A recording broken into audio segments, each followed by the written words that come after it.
que privilegia la articulación interdisciplinaria para avanzar en el conocimiento sobre el estudio de la vida doméstica en los primeros desarrollos urbanos, con la articulación de la arqueología, con la paleobotánica, la paleozoología, la química, la física, la geofísica, la geología, osteología y la genética.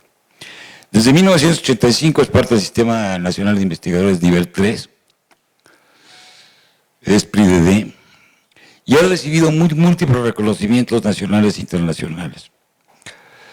Recibió el premio de la Academia de la Investigación Científica en 1991, el premio Alfonso Caso del INE en 1994, el Presidential Award de la Society for American Archaeology en 1999. En 2003 fue electa como miembro, creo que el primer miembro, ¿no? Mujer mexicana. Mujer mexicana, electa miembro de la National Academy of Science de los Estados Unidos, y también en 2003 recibió el premio de la Universidad Nacional en Investigación en Ciencias Sociales y la distinción La Mujer del Año. Es miembro de varias organizaciones extranjeras, como la American Philosophical Society, y desde 2007 es miembro del Colegio Nacional. Doctora honoris causa por la Universidad Nacional Autónoma de México. De las muchas distinciones que ha obtenido, está el premio Coatliche, mención honorífica en el certamen editorial Antonio García Cubas del Instituto Nacional de Antropología e Historia, premio Alfonso Caso 2013, para la mejor investigación en arqueología por el libro Estudios Arquiméricos del Centro de Barrio de Teoponzalco, Teotihuacán. En diciembre de 2015 recibió el Research Award del Shanghai Archaeology Forum, que forma parte de la Academia China en Ciencias Sociales. Miembro de distintos comités editoriales, de distintas revistas, como la Ancient American, Latin American Antiquity, Journal of Archaeology Research, etc. Bueno, no me extiendo más. Es un gusto para mí darle la palabra. Muchas gracias, doctor. Buenos días a todos. Es un gusto estar aquí con ustedes compartiendo el aniversario de José Antonio de la Peña, al cual le mando un abrazo muy afectuoso. No lejos de aquí, hace 30 años en el SICH, varios investigadores jóvenes entonces nos reuníamos a discutir sobre problemas de la investigación en la UNAM, en algo que él fue uno de los gestores de esta idea que se llamó Academia Universitaria, antes de que los investigadores tuviéramos representación en el Consejo Universitario. Un poco después de esta iniciativa fuimos representantes de nuestros institutos en el Consejo Universitario y posteriormente directores de institutos. Así que a un compañero del Colegio Nacional, compañero de Academia Universitaria, felicidades, José Antonio. Miren ustedes, la arqueología del siglo XIX al siglo XXI ha cambiado muchísimo. Fundamentalmente en el siglo XIX era una actividad de personas que buscaban cosas en el subsuelo. En el siglo XXI es una actividad de grupos interdisciplinarios, obviamente con un líder arqueólogo, donde las distintas disciplinas científicas convergen porque mucho de este rompecabezas que es el pasado se forma con pedazos de distintas ciencias, muchas de ellas ciencias exactas y ciencias naturales, como ustedes verán en un ejemplo que les voy a exponer de cómo lo hacemos en el siglo XXI. Y parece que no lo hacemos tan mal porque hemos recibido premios por esta estrategia interdisciplinaria. Una de las limitantes que tiene el arqueólogo es que trabaja con trazas materiales de actividades del pasado. Es decir, todo aquello que deje basura, que deje compuestos químicos englobados en pisos, que deje polen, que deje desechos, materias primas, instrumentos, restos óseos, ADN antiguo. Trabajamos con toda esta gama de trazas materiales.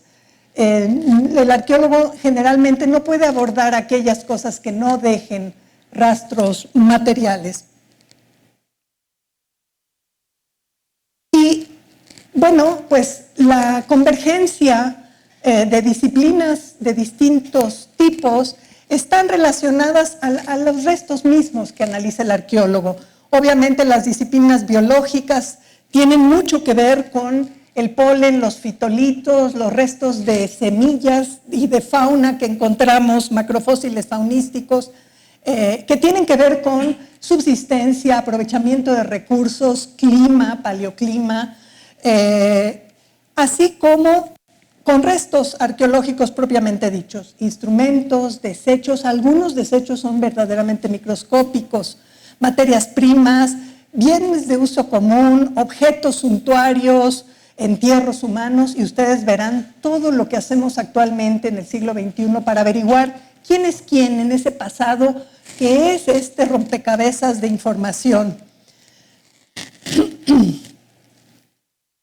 El sitio arqueológico y su entorno, es decir, la ubicación geológica, hidrológica, geomorfológica, qué recursos están al alcance de estos seres del pasado.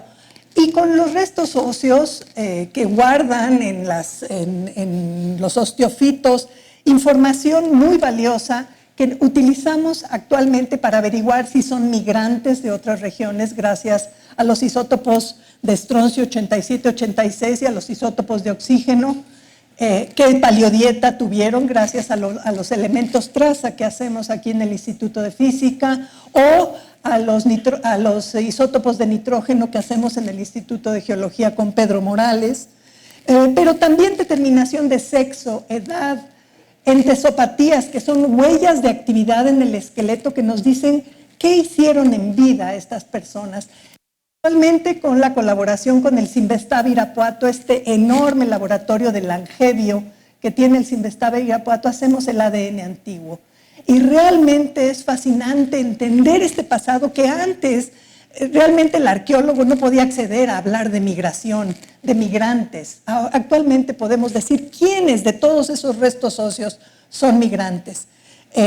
Podemos hablar también de quiénes son cargadores, quiénes son artesanos, quiénes acompañaron a las caravanas hacia la costa del Golfo para traer los distintos bienes suntuarios.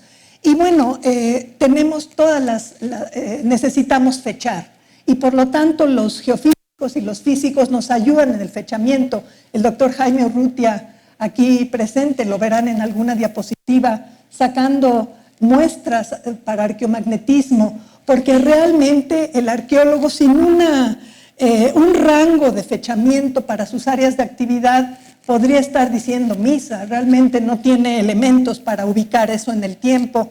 Y entonces hacemos termoluminiscencia, hacemos arqueomagnetismo, hacemos radiocarbono y otras cuestiones. Pero podemos averiguar también de dónde llegan los bienes suntuarios gracias a los elementos traza.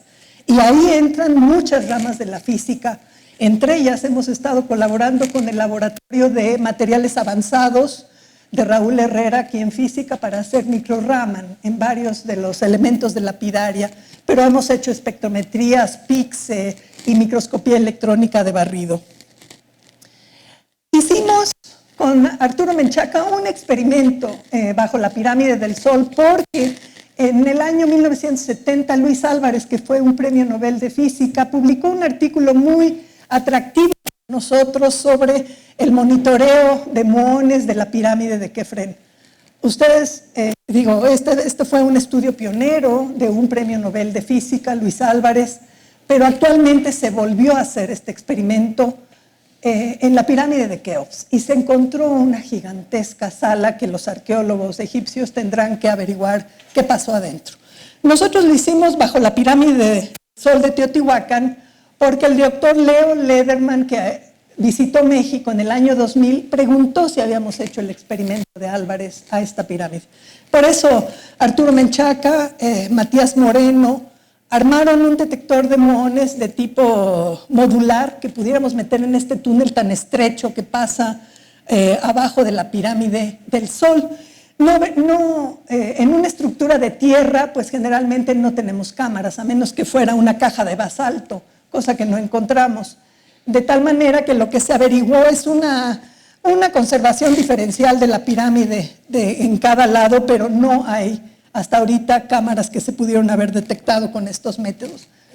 La arqueología ahora, con los estudios geofísicos de magnetometría, resistividad eléctrica y radar de penetración terrestre, sobre todo porque la gravimetría no la empezamos a usar y realmente no fue muy útil, pues hacemos esa radiografía del subsuelo. Luis Barba, que fue mi primer tesista doctoral, se ha encargado de sistematizar estas técnicas en antropológicas y utilizamos antes, en los años 80, el laboratorio móvil de antropológicas para hacer todo este estudio.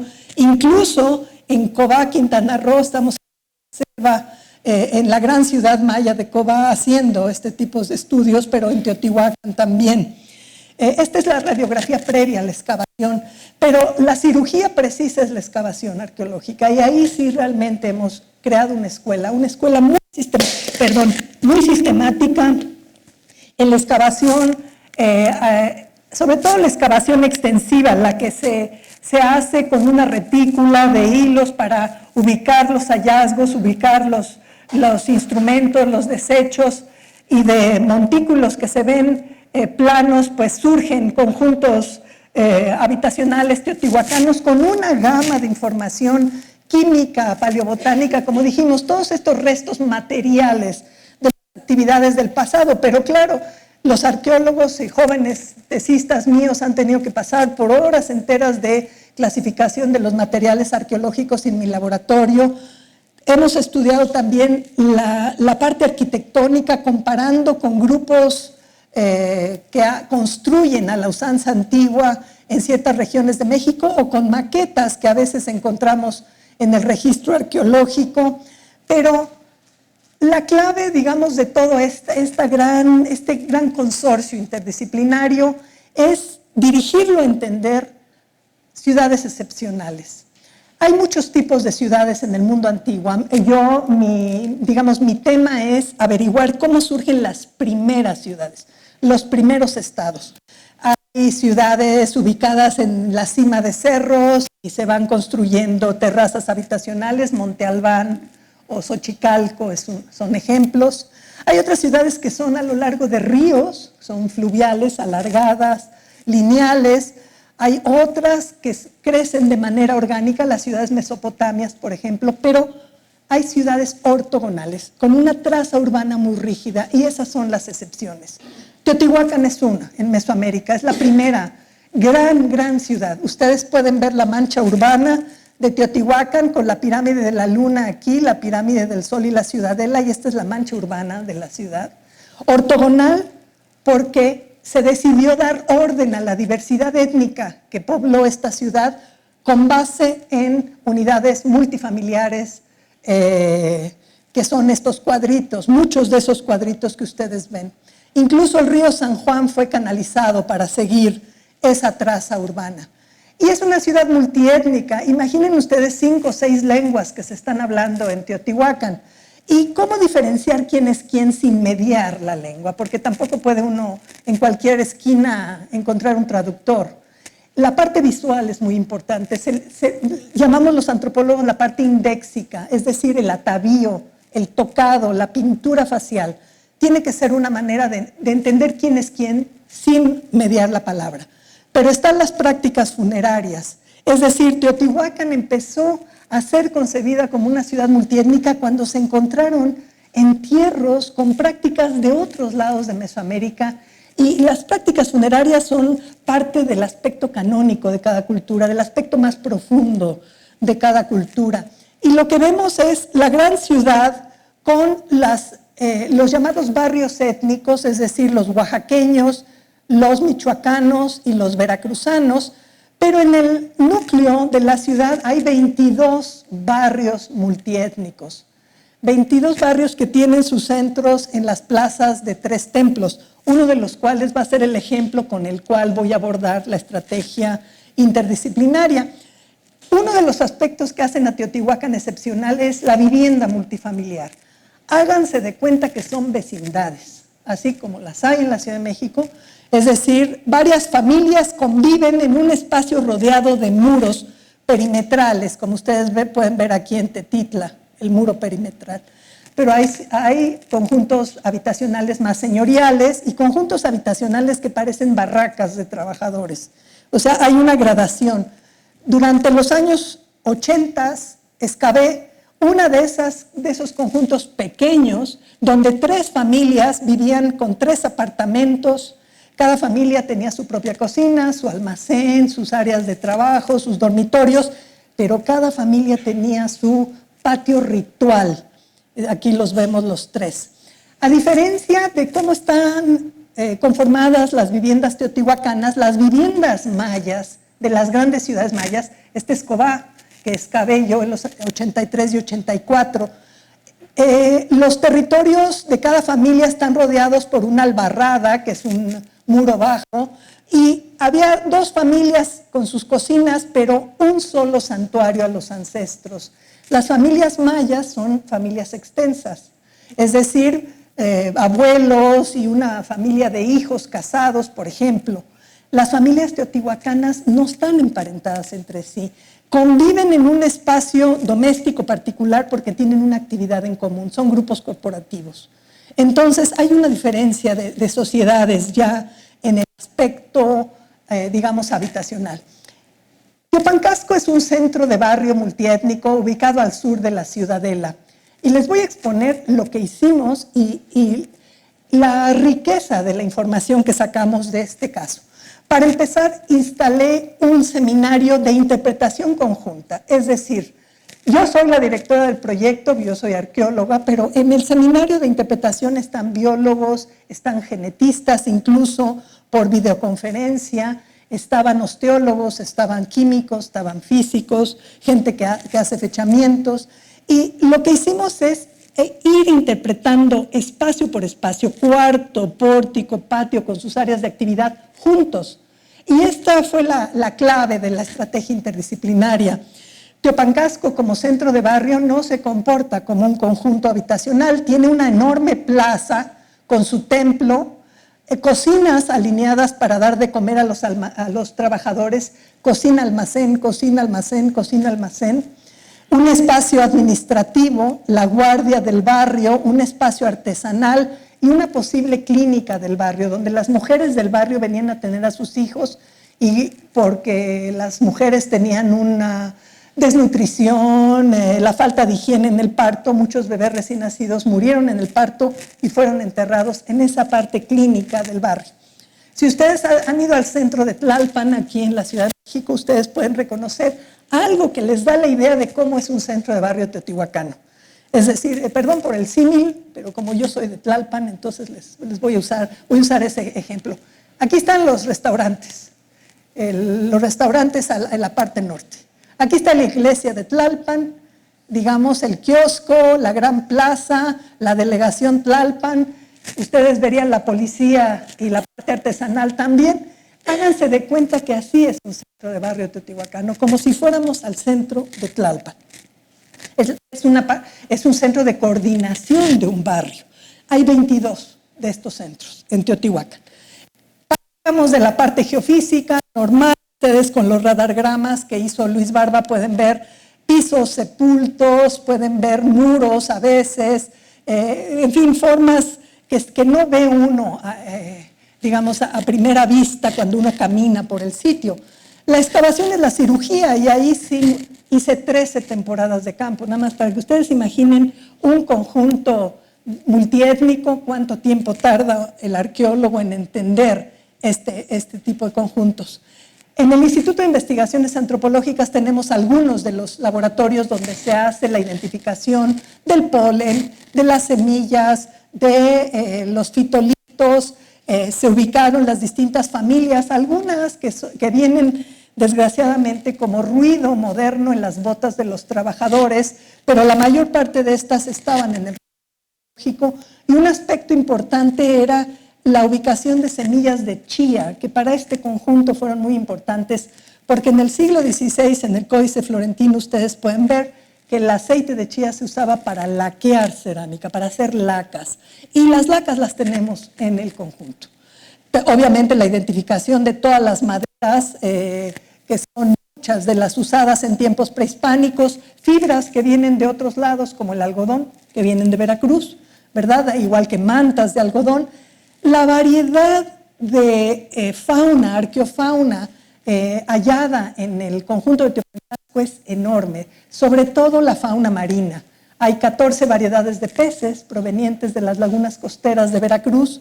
Hay también cocodrilo, cangrejos, tortugas, mucha fauna marina, porque este centro de barrio de todo Teotihuacán es aquel que tiene el vínculo con el océano. Es decir, hay que reiterar ese vínculo simbólico con el océano. Hay un sector artesanal muy especializado que es la llamada sastrería, donde se hacen los atavíos de estos nobles de rango medio que están rigiendo el barrio. La mayor variedad de moluscos marinos de todos los océanos está presente en Teopancasco. Se trabajan varios de estos en pendientes para engarzar al vestido de los nobles. El estudio químico de los pisos de estuco se hizo. Ustedes pueden ver ahí las zonas más enriquecidas, más sucias son las cocinas, las zonas más claras son los almacenes. Pero la parte más interesante de Teopancasco fue averiguar quién es quién. De los 116 entierros que se encontraron en este centro de barrio, entierros algunos muy teotihuacanos en su manera de disponer el cuerpo, otros foráneos como los decapitados, puestos en vasijas, tapados con otras vasijas, que es un ritual veracruzano de la zona de la Mixtequilla, por ejemplo, estos 29 individuos que fueron decapitados. Bueno, queremos darle vida a estos individuos y saber quién es quién. Se hizo la reconstrucción facial de algunos de estos cráneos en el Laboratorio de Antropología Forense, se hizo el estudio dental de estos individuos gracias a una relación con la FES Iztacala. Con el Instituto de Geofísica de la UNAM ampliamos la muestra de un estudio que ya habíamos hecho en el año 2000 con el doctor Douglas Price, averiguando quién es quién de estos migrantes y de dónde migraron. Digamos, la mitad de la gráfica es del año 2000, la publicamos juntos, pero este es Teopancasco. Y ustedes pueden ver cuando la tasa isotópica de estroncio de los molares, sobre todo del tercer molar, no coincide con la tasa isotópica de un hueso largo como el fémur, quiere decir que es un migrante. Y aquí están los migrantes lejanos. Por ejemplo, de este mismo individuo tenemos las dos medidas y podemos decir quiénes son los migrantes muy lejanos, los migrantes que vienen del corredor hacia Veracruz, que son Puebla, Tlaxcala, Hidalgo, y la gente local de Teopancasco. Con el Instituto de Física hicimos los elementos traza. Pudimos averiguar que algunos individuos tenían un fuerte componente de dieta marina, que era esperable gracias a la fauna presente en el sitio. Otros tenían una dieta terrestre desértica y otros tenían una dieta terrestre no desértica. Con el maestro Pedro Morales del Instituto de Geología, el Laboratorio de Isótopos Estables, pudimos averiguar quiénes de esos individuos que encontramos en el registro arqueológico vienen de la costa del Golfo, es decir, de las zonas costeras por la altitud, gracias a los isótopos de oxígeno. Es decir, aquí hicimos lo mismo, comparar la tasa isotópica de oxígeno de los molares con el fémur o un hueso largo para averiguar quiénes eran estos migrantes que vienen de Veracruz, otros que vienen de zonas más bajas de Teotihuacán, muchos que vienen de la Cuenca de México, pero 4 individuos que venían de zonas más altas que Teotihuacán. Y pensamos ahí en Cofre de Perote, Pico de Orizaba, etc. Con los isótopos de nitrógeno que también hicimos con Isabel Casar y Pedro Morales, pudimos averiguar que la mayor parte de los trabajadores foráneos que estaban acotados al barrio, trabajando en las artesanías como la confección de los trajes, se les estaba dando de comer maíz en forma de tamales, tortillas, atole, pero también animales alimentados con maíz, perros y guajolotes. Es decir, gracias a los isótopos de nitrógeno podemos nosotros averiguar sobre la dieta, además de los elementos traza. Algunos individuos son outliers, es decir, no son del grupo de los trabajadores base. Tienen una dieta más variada, tienen acceso a frutos, a animales de caza, liebres, venados, etc. Algunos tienen una dieta bastante carnívora, en fin. Con un alumno mío de antropología física que hizo una tesis de maestría, Luis Adrián Alvarado, hicimos el estudio de las articulaciones de estos individuos, sobre todo aquellos que no estaban decapitados. Pudimos averiguar mucho de quiénes fueron aquellos sastres que estuvieron acuclillados mucho tiempo, cosiendo y cosiendo y cosiendo por las rugosidades que se crean cuando se hace una actividad durante muchas horas al día y durante muchos días del año. ¿Quiénes fueron los que ablandaron fibras con los incisivos y crearon estos desgastes que vemos aquí?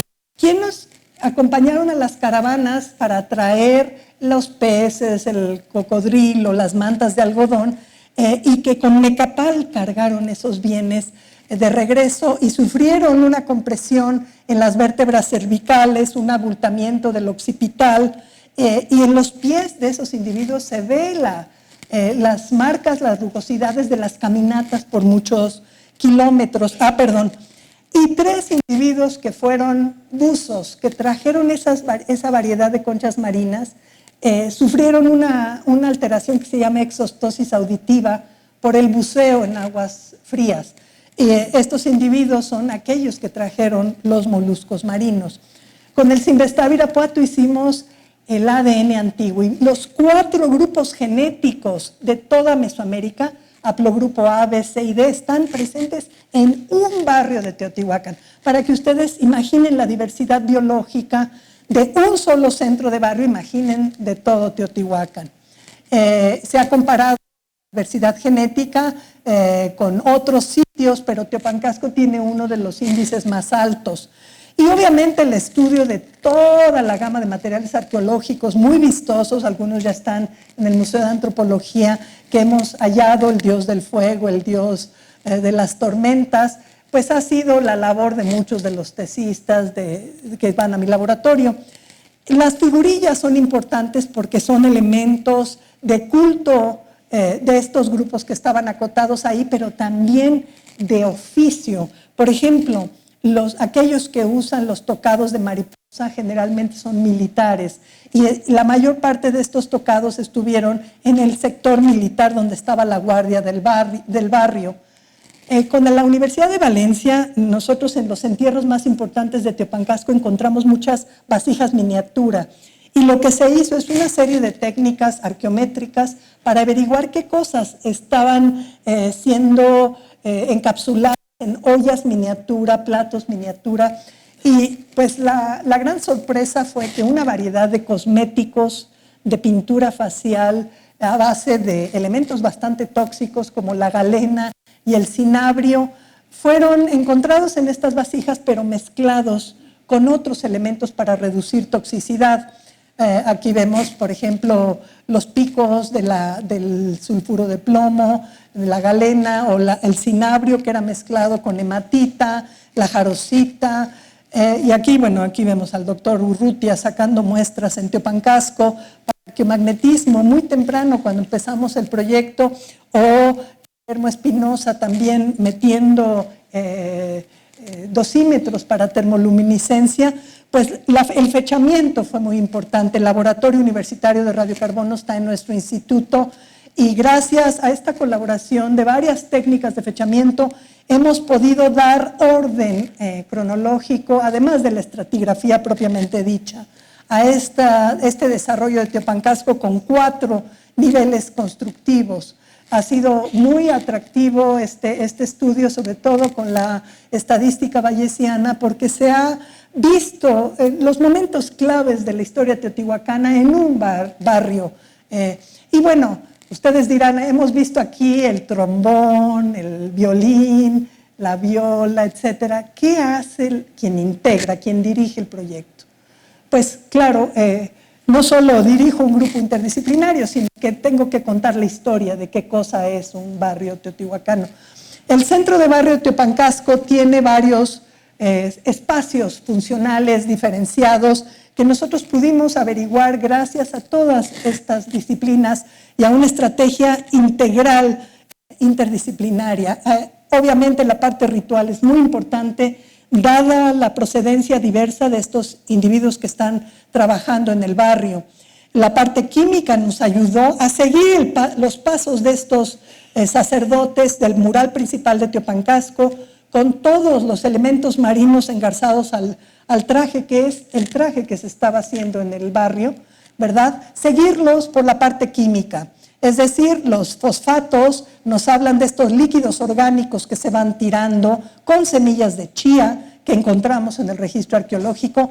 El tipo de sandalias que usan los teotihuacanos erosionan el estuco de tal manera que podemos seguir esos pasos gracias al estudio químico. Y este es el mural como fue hallado en el siglo XIX cuando Leopoldo Batres empezó a excavar los primeros 8 cuartos ahí. Pero tenemos rituales espectaculares que son foráneos, sobre todo veracruzanos. La decapitación de varios individuos disponiendo la cabeza en cada vasija con cinabrio y tapada con otra vasija. El sector administrativo que tiene que ver con sellos de estampa, con digamos, la iconografía importantísima de Teotihuacán, el propio glifo emblema del sitio, probablemente la flor de 4 pétalos, según sugirió Alfredo López Austin, el glifo del dios de la lluvia, el glifo, bueno, la cara del dios del fuego, y un mono que nos reitera el componente veracruzano de este barrio. La parte administrativa tiene que ver también con darle de comer a los trabajadores. Y mi propuesta es que estas piezas que quedan en miscelánea, en arqueología, realmente son maneras en que los trabajadores hacen un trueque de estos llamados tejos, que son contadores de tortillas, por raciones de comida en el centro de barrio. Es la manera en que los trabajadores normales reciben su ración de comida presentando el tejo. Pero hay tejos de distintos tamaños, hay tejos grandes para capataces, tejos medianos para la mayor parte de los trabajadores hombres y tejos muy chiquitos, probablemente para mujeres y niños. Aquí los vemos, son raciones más pequeñas. Esa idea de los rodelas de cerámica las hemos encontrado representando tortillas, no es que yo me inventé que son tortillas, son representaciones de tortillas. En incensarios teatro aparecen con maíz, con calabaza, flor de calabaza, aparecen tamales, glifo de tamales y aparecen las tortillas con este símbolo. Están los instrumentos de la sastrería para confeccionar estos trajes con las mantas de algodón provenientes de la costa del Golfo, pero en el centro de barrio también se hacen redes, también se hacen cestos. Y entonces podemos ver que la parte simbólica es muy importante para darle coherencia a esta diversidad y el aspecto simbólico fundamental es la relación con el océano, que está reiterada por los elementos marinos procedentes de Veracruz, de la zona de Nautla sobre todo, y que están en el traje. Las redes están presentes en el altar, se confeccionaron ahí botones y pendientes de concha y los tocados se hicieron en Teopancasco, desprendiendo la parte facial de mamíferos y engarzándolos en estos vistosos tocados. La ruta que siguieron las caravanas de Teopancasco pasaba por Calpulalpan, San José Xalasco, donde hice una excavación en 2008 y llegaban a Nautla, porque la mayor parte de los animales, digamos de la llanura costera, convergen en esta zona de Nautla. En Xalasco entroncaban otras rutas, otros corredores. Por ejemplo, aquel sitio de Ixcaquistla que hace una vajilla muy fina que se distribuyó en todo Teotihuacán, que es la vajilla anaranjado delgado. Pero hay vajilla de Veracruz, es la naranja laca de Veracruz e imitaciones de naranja laca. se están haciendo en el barrio, con precisamente el aceite de chía y con laca de insectos. Gracias a la activación neutrónica pudimos ver que varias de mis muestras provienen de la zona Mixtequilla 2, o sea, esto LM son mis muestras, y hay otras vajillas que vienen de Guerrero, junto con elementos de pizarra como las figurillas y pigmentos pendientes de pizarra, y también la vajilla granular de Teopancasco procede de Guerrero, es decir, gracias a la activación neutrónica de los elementos traza ubicados en estos objetos podemos saber de dónde vienen. El sector militar, pues tenemos representaciones de cómo era la guardia del barrio, pero también niños de 7 años que ya estaban siendo entrenados como militares, que murieron probablemente durante el entrenamiento y fueron depositados en fosas en el sector militar, junto con figurillas de militares con todo el atavío que se quita y se pone para que el niño aprendiera a vestirse como militar. En fin, cada barrio de Teotihuacán tiene su sello. El traje de Teopancasco no se repite en otro lado de Teotihuacán.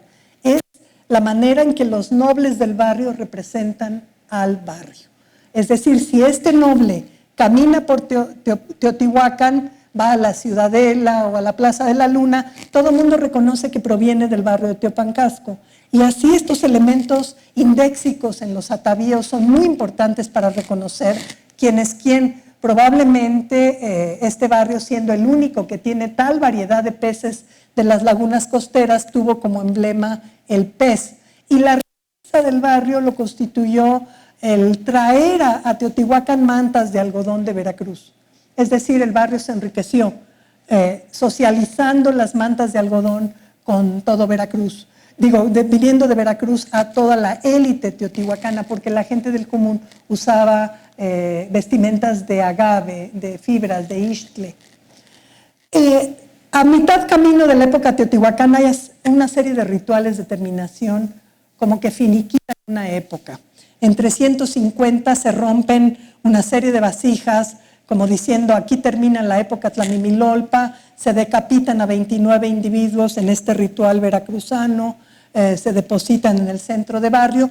200 años después es el gran incendio de la Calzada de los Muertos y la revuelta probable de esta élite de los barrios hacia la élite gobernante, pero también ahí se tiene que hacer un ritual de terminación en Teopancasco. Se desacralizan las imágenes de culto como el dios del fuego, se rompen las vasijas Tlaloc al piso y obviamente es muy probable que haya habido una revuelta de las élites de los barrios, que son las élites intermedias, hacia la élite gobernante, porque la élite gobernante trató de controlar esa autonomía demasiado libre de las élites de los barrios cuando ya era demasiado tarde. Eran individuos empresariales que organizaban sus caravanas, se enriquecían, traían bienes suntuarios, desplegaban esos bienes suntuarios hacia otros barrios y decían, miren quiénes somos. Y la élite gobernante se dio cuenta de que ahí tenía un elemento de descomposición de la estructura corporativa de Teotihuacán. Porque Teotihuacán, otro de los aspectos, además de tener 125,000 personas, que es gigantesco para tiempos preindustriales, además de ser una entidad multiétnica, es una sociedad corporativa, donde los grupos sociales son más importantes que los individuos. Es decir, no tenemos un rey a la cabeza de Teotihuacán, probablemente tenemos un consejo de gobierno. El área maya es muy obvio quién es el rey. Está el nombre del rey, están las hazañas, los rituales, cuando muere, las tumbas reales, el palacio. Teotihuacán, el individuo desaparece, no está presente, los grupos sociales están presentes. Entonces es probable que la élite gobernante haya tratado de controlar muy tarde a las élites empresariales de los barrios y se rebelan e incendian todo el centro de Teotihuacán, todos los espacios de las élites gobernantes. Estoy excavando el Palacio de Xala, al norte de la Pirámide del Sol, que probablemente no solo tiene las huellas del incendio, tiene la destrucción de muchos de los elementos de culto en pedazos. O sea, el doctor Urrutia una vez me dijo que que los terrados de los techos estaban tan naranjas, ¿verdad?, a altas temperaturas, que realmente fue una destrucción muy fuerte a estos espacios de las élites gobernantes. Y pues realmente estos esfuerzos, ahora me toca hacer esta misma estrategia en un palacio de la élite gobernante para comparar la vivienda que excavé, multifamiliar que excavé en los 80s, el centro de barrio que excavé de 97 a 2005 y ahora el palacio de gobernantes que estoy excavando desde el año 2000, para entender a esta élite que reaccionó muy tarde, a esta élite que personificaba deidades y que tardó mucho en reaccionar sobre la independencia de estos grupos. Obviamente, después del gran incendio, todavía se quedó alguien viviendo en Teotihuacán, pero eran como paracaidistas en predios que ya habían sido abandonados. Casi todos los teotihuacanos se fueron y llegaron los saqueadores del Bajío, los Coyotlatelco, a saquear los espacios de Teotihuacán. Muchas gracias.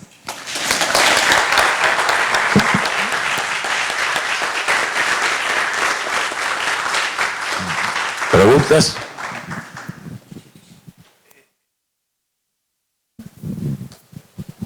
Linda, ¿se entiende por qué se da esta gran ciudad precisamente en el sitio donde fue establecido Teotihuacán? Porque como que no entiendo muy bien por qué, por ejemplo, las gentes que habitaban en el Golfo, que es en algún sentido mucho más amable que la situación, digamos, geográfica de Teotihuacán, ¿por qué emigraron? ¿Se entiende eso bien? Más o menos. El Valle de Teotihuacán en el formativo, los últimos siglos antes de Cristo, estaba ocupada por aldeas. Yo excavé Cuanalán en 1974 y 75, que es una aldea antes del surgimiento de Teotihuacán. En esa aldea la vida era de agricultores muy modestos, en chozas de 5 por 5 metros, que aprovechaban cosas del lago de Texcoco, subían a la sierra a cazar, aprovechaban todo lo que podían. Pero en el primer siglo de la era cristiana ocurre una gran erupción del Popo. La gran erupción del Popo, según Patricia Plunkett y Gabriel Urñueles, hacia 80 después de Cristo. Y muchos sitios del formativo, contemporáneos a Cuanalán, de Teotihuacán, que estaban en la ladera este del Popo, fueron abandonados, pero ya vivían de manera más compleja que estas aldeas que yo excavé.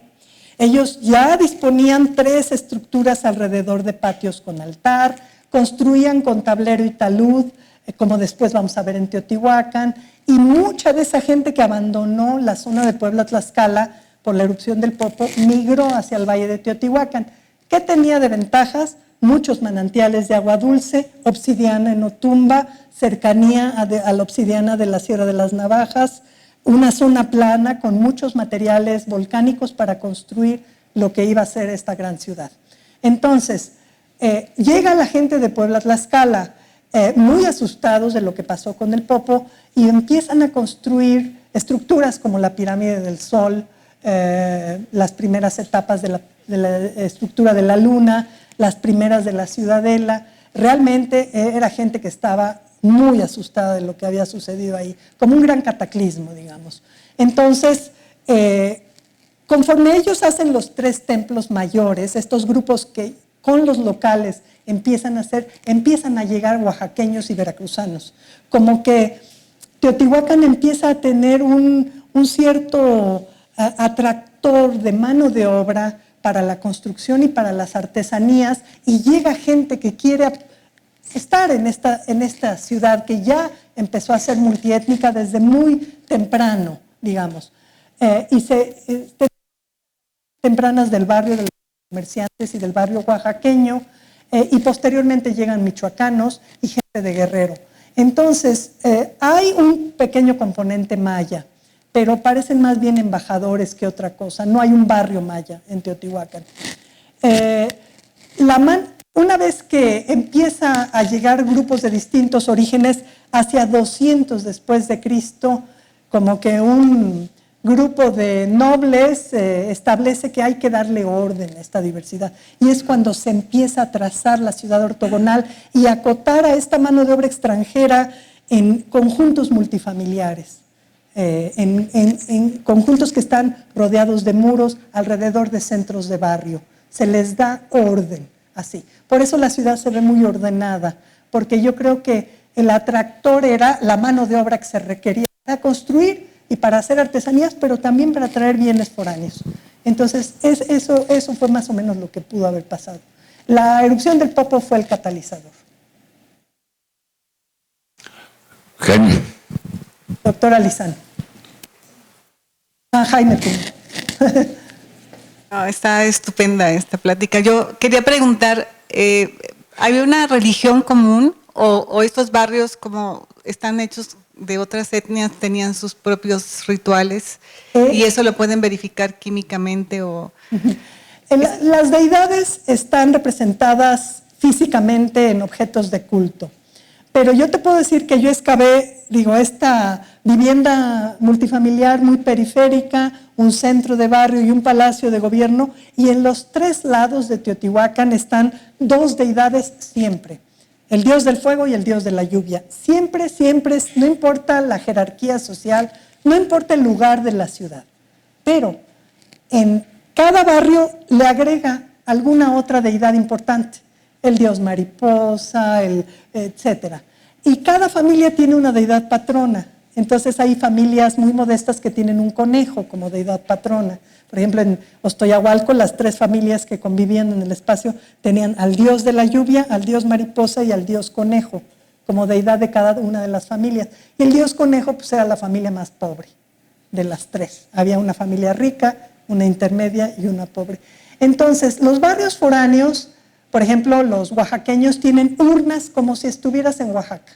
Hazte de cuenta que estás en Monte Albán, con tumbas, con cámara y antecámara. Ellos recrean su identidad en el aspecto funerario como si estuvieran en Monte Albán. Los michoacanos hacen tumbas de tiro. En el sitio michoacano, Sergio Gómez excavó tumbas de tiro con entierros múltiples. Esa no es la manera de enterrar de los teotihuacanos.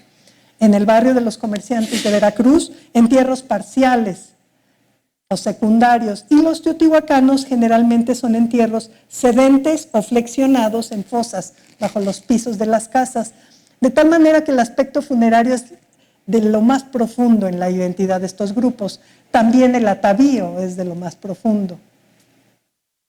Gracias, yo tengo más preguntas, pero ya después. Gracias, realmente muy interesante.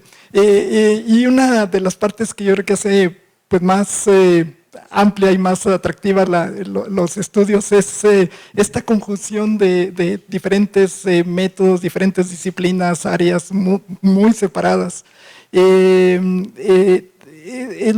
La pregunta, y más a lo mejor porque estoy pensando qué voy a decir enseguida, es ¿cuál es tu reflexión o cuáles son los retos de hacer este tipo de integraciones?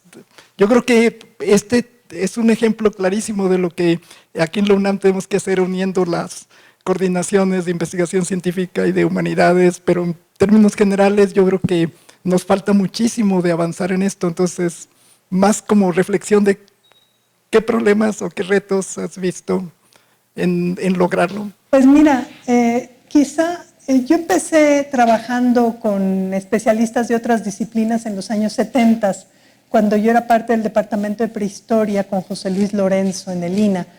José Luis Lorenzo era un gran integrador que trabajaba con paleobiólogos, los que trabajaban paleobiología, con geología, con suelos, y él nos enseñó a trabajar así, en la parte prehistórica. Cuando yo regresé del doctorado y entré al Instituto de Investigaciones Antropológicas, un discípulo de Lorenzo, el profesor Jaime Litvak, era el titular de un instituto que ya tenía laboratorios de gente que trabajaba el polen, los fitolitos, la fauna, etc.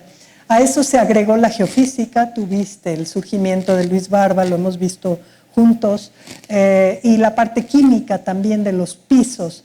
Posteriormente se añadió la osteología, la genética, Y la genética mejor hacerla en el CIMBESTAB, porque el laboratorio de genómica del CIMBESTAB es algo non plus ultra en América Latina, realmente lo hacen muy bien. Yo alguna vez fui a la Facultad de Ciencias a hablar con el doctor Torreblanco y no le interesó trabajar este aspecto del ADN antiguo, pero el CIMBESTAB enseguida abrió sus puertas y dije, claro que sí. Y realmente ha sido una colaboración interinstitucional también muy, muy agradable. Yo creo que el reto es entusiasmar a tus colaboradores a seguir engarzados en el consorcio, porque una de las tendencias es separarse del consorcio y hacer cada quien lo que le interesa. Y esto es un poco lo que ha sucedido. Pero como yo no me quedo con los brazos cruzados, he seguido entusiasmando a otras personas que sigan trabajando en consorcio y lo he logrado. La gente de Lina, por ejemplo, que tienen laboratorios similares, le ha entrado muy bien al trabajo en consorcio interdisciplinario y están muy interesados. Hemos tenido los seminarios de interpretación constantes cada 15 días y esto ha sido muy rico. Estas distintos lenguajes de disciplinas diversas puestos sobre la mesa, a ver qué estás entendiendo por este aprovechamiento, esta actividad, etcétera, con qué indicadores, pues esto no, pero esto también se puede crear por eso. Este tipo de diálogo interdisciplinario ha sido muy fructífero y lo he hecho desde los años 80, 70 de una manera y 80 ya en seminario. Sí. Doctor de la Peña, felicidades de nuevo. No, muchas gracias. No, realmente muchas gracias por la magnífica charla. A ver, nos decías por un lado que, o según se entiende, que Teotihuacán fue abandonado. Sí. ¿Eso ya fue una decisión previa a los cataclismos? Pregunto, por una parte. Es decir, ya era una cuestión religiosa de alguna manera, o viene dado por los cataclismos que no se pueden programar, ¿verdad? A ver, espérame, esta primera parte. La erupción del Popo ocurre al inicio de la historia teotihuacana, es decir, es un catalizador para que gente que abandona Puebla, Tlaxcala se venga al Valle de Teotihuacán, donde había agua, había obsidiana, había materia volcánica para construir, era plano, es un valle relativamente plano. Ese es el primer catalizador. Klaus Siebe ha señalado, y ahí creo que no hay una concordancia con Jaime Urrutia, en los fechamientos de la erupción del Xitle. Bueno, el Xitle pudo haber sido uno de los catalizadores también del inicio o de mitad camino de la época teotihuacana, según los fechamientos de unos o de otros. Es decir, el Xitle provoca otro movimiento demográfico y reacomodo demográfico en la Cuenca de México. Si ocurrió al mismo tiempo en el primer siglo o ocurrió hacia 300 y algo después de Cristo, en cualquiera de los casos hubo gente que se movió. Y en 350 ocurren estos rituales de terminación en Teotihuacán y el inicio de una nueva era que se llama Xolalpan, que es esta ciudad que se construye encima. Hay dos Teotihuacán, una Tlamimilolpa y una Xolalpan. Ustedes pueden visitar por túneles algunas de estas estructuras englobadas en la ciudad posterior. Y Teotihuacán es abandonado después del gran incendio. En 550 quedan un siglo de gente viviendo de manera precaria y llegan los Coyotlatelco a saquear una ciudad que ya no tiene teotihuacanos. Eso es 550.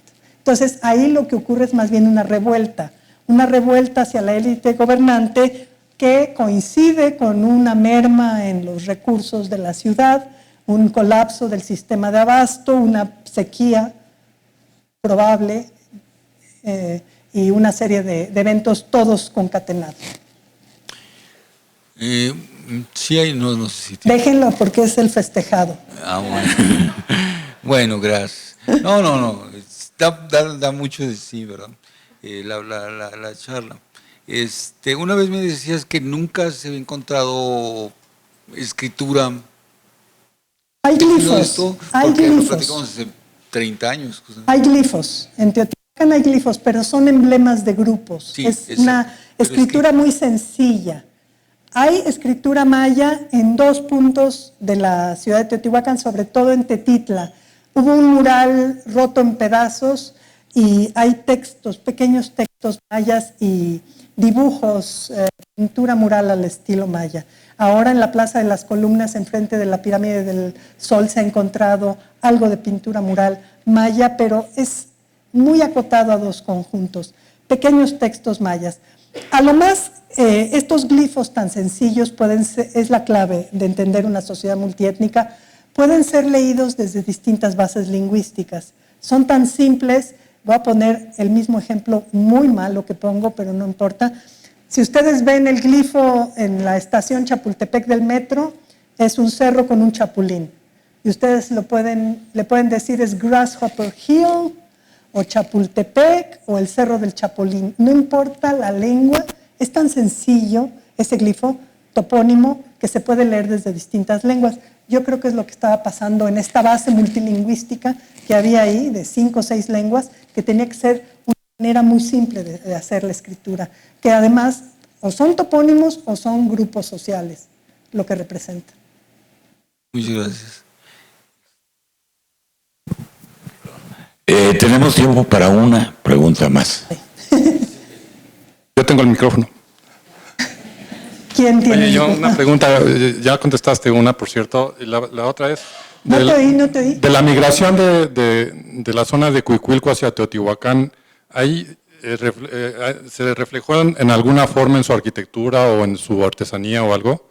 No, si la viéramos ahí tendríamos un montón de estructuras redondas, cosa que no tenemos.